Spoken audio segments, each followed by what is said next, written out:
ทุกชนิดจะเริ่มเติบโตได้ดีในดินที่เป็นกรดอ่อนหาปานกลาง6 หา 7ถ้าดินนั่นเป็นกรดเกินไปหรือด่างเกินไปธาตุอาหารบางส่วนก็บ่สามารถออกมานำใช้ให้เป็นผลประโยชน์สำหรับพืชฉะนั้นการใส่ปุ๋ยมันช่วยสามารถปรับปรุงที่เฮ็ดของดินจากดินที่เป็น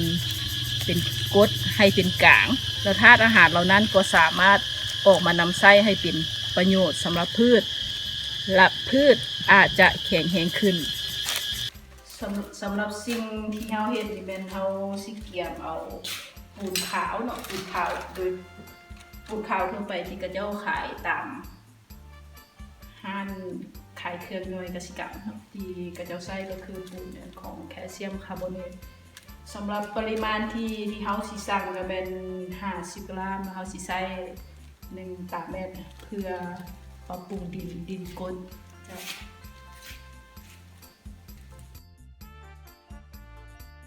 ข้อแนะนำในการนำใช้ปูนขาวที่ถูกต้องการนำใช้ปูนขาวแม้นจะใช้ในกรณีที่ดินนั้นมีความเป็นกรดหรือว่าส้มเท่านั้นห้ามนำใช้โดยทั่วไปถ้าว่า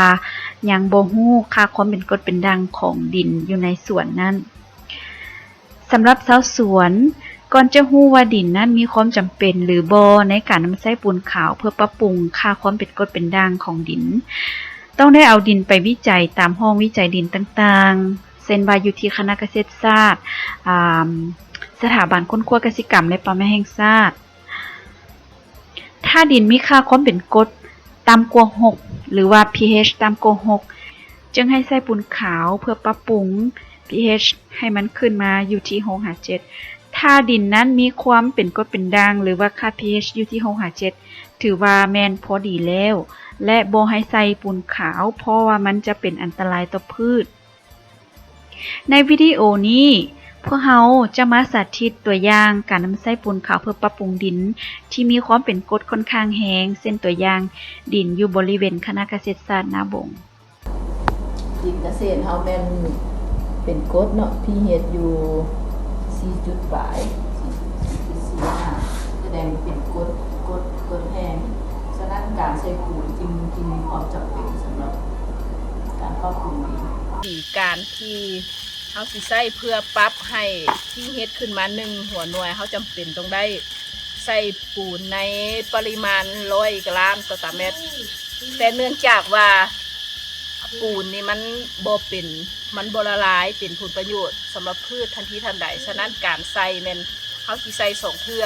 ก็คือใส่ก่อนปลูกคือแนวนี้หลังจากนั้นฤดูที่2เขาหลังจากเก็บเกี่ยวแล้วเขาจึงมาใส่อีกรอบนึงเพื่อให้พืชที่เขาปลูกนั้นปรับสภาพต่อดินหรือที่เฮ็ดที่เปลี่ยนแปลงไปในช่วงระยะฤดูการปลูก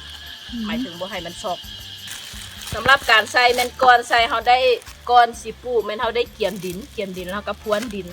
ละเอียดหลังจากนั้นก็แม่นโห้ยปูนขาวเนาะ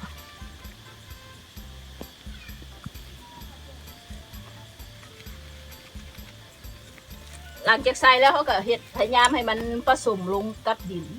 แล้วเขาก็สิหดน้ำ